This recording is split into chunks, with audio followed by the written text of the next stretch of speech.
शेतकऱ्यांसाठी आजच्या ठळक बातम्या व शेतकऱ्यांसाठी आनंदाची देखील बातमी आलेली आहे। जी व्हिडिओ एकदम शेवटपर्यंत पाहतील त्यांना संपूर्ण बातमी पाहायला मिळेल। खूप सारे जण व्हिडिओ पाहतात परंतु शेवटपर्यंत व्हिडिओ न पाहिल्यामुळे माहिती संपूर्ण पाहायला मिळत नाहीये। त्यापूर्वी चॅनलवर नवीन असाल तर सबस्क्राइब करा, नोटिफिकेशन बेलला ऑल वरती टाका। सबस्क्राइब केले की रोजची रोज ठळक बातम्या पाहायला मिळतील, फक्त सबस्क्राइब करून ठेवायचे आहे। कट कमिशन अन कमिशन हाच काँग्रेसची त्रिसूची विचार। सध्या पाहायला गेलं तर मुख्यमंत्री एकनाथ शिंदेंची काँग्रेसवर बोचरी टीका। एकंदरीत जर पाहायला गेलं तर अशी टीका मुख्यमंत्री एकनाथ शिंदे यांनी केलेली आहे। काँग्रेसवर ही बोचरी टीका आहे। पाऊस लांबल्याने शेतकरी वर्गावर काळजीचे ढग। सध्या पाहायला गेलं तर खरीपाचा पेरा वाया जाण्याची भीती, दुबार पेरणीचे सावट। राज्यामध्ये काही ठिकाणी पावसाची उघडीप पाहायला मिळत आहे तर काही ठिकाणी मुसळधार स्वरूपाचा पाऊस आपल्याला पाहायला मिळत आहे। सध्या जर पाहायला गेलं तर बहुतांश भागामध्ये पुन्हा एकदा पावसाने उघडीप तर दिलेली आहे, परंतु काही भागात जोरदार पाऊस होत आहे। ज्या ठिकाणी पाऊस झालेला नाहीये त्या ठिकाणी अडचण आहे। 15 जुलैपर्यंत पीक विमा रक्कम मिळणार, जिल्हा नियोजन समितीच्या बैठकीत निर्णय। सध्या जर पाहायला गेलं तर शेतकऱ्यांना पीक विम्याची प्रतीक्षा आहे, त्याबाबत सर्वात मोठी अपडेट आहे। याबाबत आपण सविस्तर माहिती देखील व्हिडिओच्या आतमध्ये पाहणार आहोत। सध्या जर पाहायला गेलं तर 15 जुलैपर्यंत पीक विमा रक्कम आता शेतकऱ्यांना मिळणार आहे। कोणते शेतकरी पात्र आहेत ते देखील आपण पाहूयात। सध्या जर पाहायला गेलं तर सरकारचा हा निर्णय शेतकऱ्यांसाठी खरीप पेरणीच्या तोंडावर चांगलाच आहे। कांदा खरेदीतील महासंघ अधिकाऱ्याचे धाबे दणाणले, नाफेडच्या व्यवस्थापकीय संचालकाकडून झाडाझडती। सध्या पाहायला गेलं तर कांदा खरेदीसाठी महासंघ अधिकाऱ्याचे धाबे दणाणलेले आहेत। सध्या कांद्याच्या दराबाबत जर पाहायला गेलं तर 2800 ते 3100 रुपयांपर्यंत कांद्याला बाजारभाव मिळत आहे। सध्या स्थितीला कांद्याच्या दरामध्ये चांगली वाढ आपल्याला पाहायला मिळत आहे। कोटे कांद्याला 2500 तर कोटे 3100 रुपयांचा बाजारभाव मिळतानाचं चित्र आपल्याला पाहायला मिळत आहे।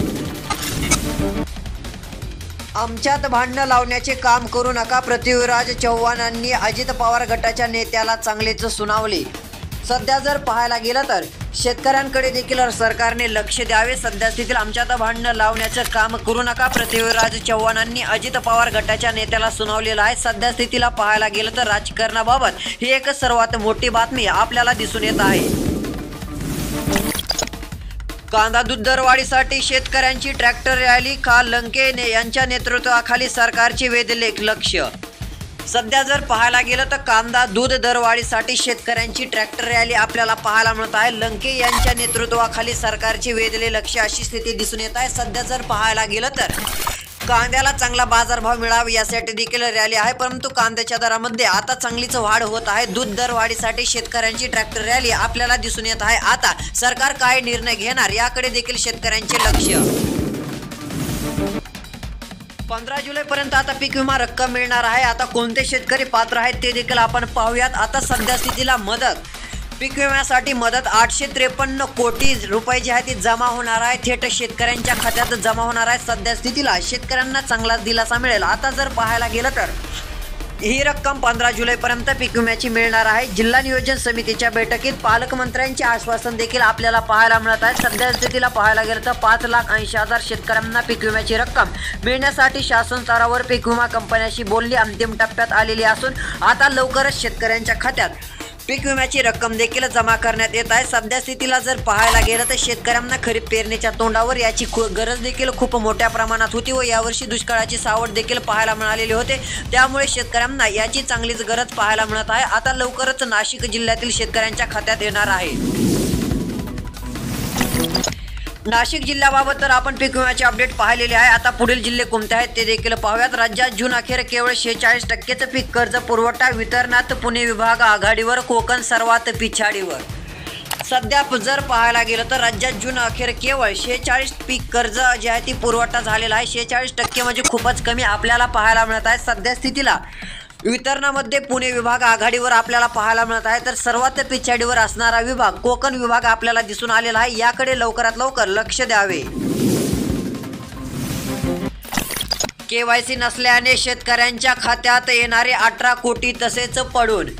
सध्या पाहायला गेलं तर शेतकरी मित्रांनो KYC करावं, खात्यात पैसे घ्या, आता असंच पाहायला मिळणार आहे। सध्या पाहायला गेलं तर KYC नसल्यामुळे शेतकऱ्यांच्या खात्यामध्ये पैसे जमा झालेले नाहीयेत। सरकारने 18 कोटी रुपयांची मदत शेतकऱ्यांसाठी दिलेली आहे, परंतु शेतकऱ्यांच्या खात्यात ती रक्कम आलेली नाहीये। इतर कारणामुळे व त्यातली त्यात KYCच्या कारणामुळे शेतकऱ्यांच्या खात्यामध्ये रक्कम जमा होत नाहीये। अनुदानाची रक्कम परत जाऊ शकते, त्यासाठी KYC नक्की करा। बळीराजा आर्थिक संकटात देखील पाहायला मिळत आहे, परंतु शेतकऱ्यांची KYC नसल्यामुळे ही स्थिती आपल्याला राज्यभरातील बहुतांश भागात आहे।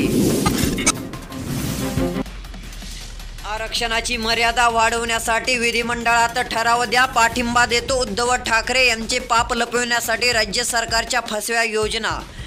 सध्या जर पाहायला गेलं तर शेतकऱ्यांची वीज माफी काय देतात, दिवसा वीज ज्या असं देखील उद्धव ठाकरे म्हणालेले आहेत। त्यातली त्यात आरक्षणासाठी मर्यादा वाढवण्यासाठी विधिमंडळात ठराव देखील द्या, पाठिंबा देखील मी देतो असं उद्धव ठाकरे यांचं म्हणणं आहे। व पाप लपवण्यासाठी राज्य सरकारच्या फसव्या योजना असं देखील ते म्हणालेले आहेत, परंतु सरकारने चांगले अर्थसंकल्प देखील घेतल्याचं सांगण्यात येत आहे।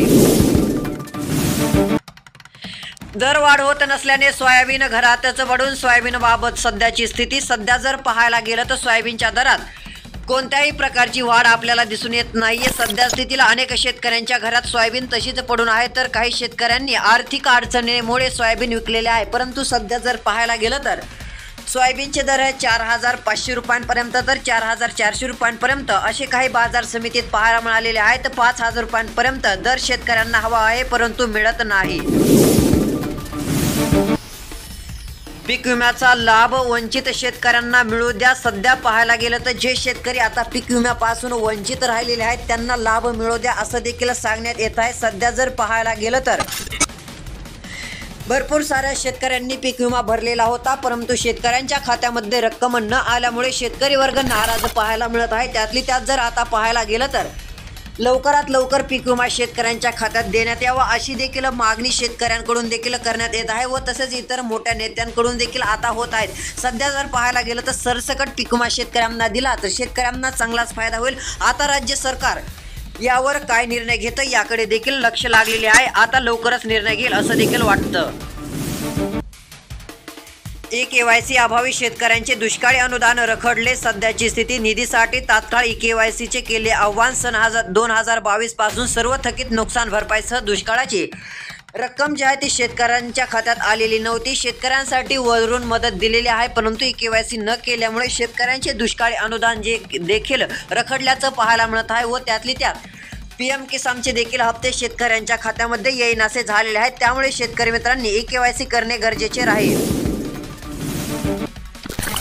मुख्यमंत्री सौर कृषी पंप योजनेचे घोडे अडले 50%वर। अंपरपीक जर पाहायला गेलं तर आता सध्या स्थितीला गायरान जमिनीवरील अंतरीक्रमण काढणार कोण असा देखील प्रश्न विचारण्यात येत आहे।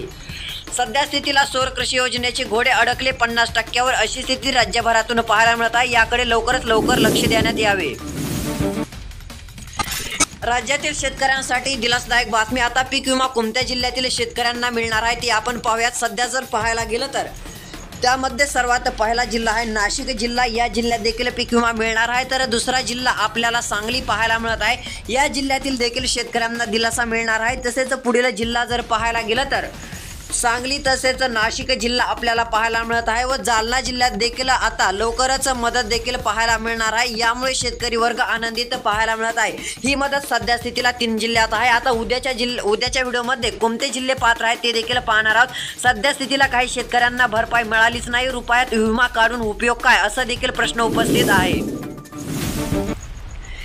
सर्वात मोठी बातमी पावसासंदर्भात। राज्यात पावसाचा जोर पुन्हा एकदा नव्याने वाढणार, तर शेतकरी मित्रांनो तुमच्या जिल्ह्यात पाऊस झालेला आहे का नाही ते कमेंट करून नक्की सांगा व कोणत्या जिल्ह्यातून तुम्ही व्हिडिओ पाहत आहेत ते देखील सांगू शकता। आता जर पाहायला गेलं तर मराठवाड्यातील बहुतांश भागात पावसाच्या सरी राहतील। पश्चिम महाराष्ट्रात तुरळक ठिकाणी मध्यम पाऊस, तर उत्तर महाराष्ट्रामध्ये जोरदार हजेरी पावसाची राहण्याचा अंदाज आहे। तर विदर्भामध्ये काही ठिकाणी मध्यम तर जोरदार पाऊस पडण्याची देखील शक्यता आहे। तर शेतकरी मित्रांनो व्हिडिओ कसा वाटला कमेंट करून नक्की सांगा। रोजची रोज अपडेट पाहण्यासाठी चॅनल सबस्क्राईब करून नोटिफिकेशन बेलला ऑलवरती नक्की टाका। धन्यवाद।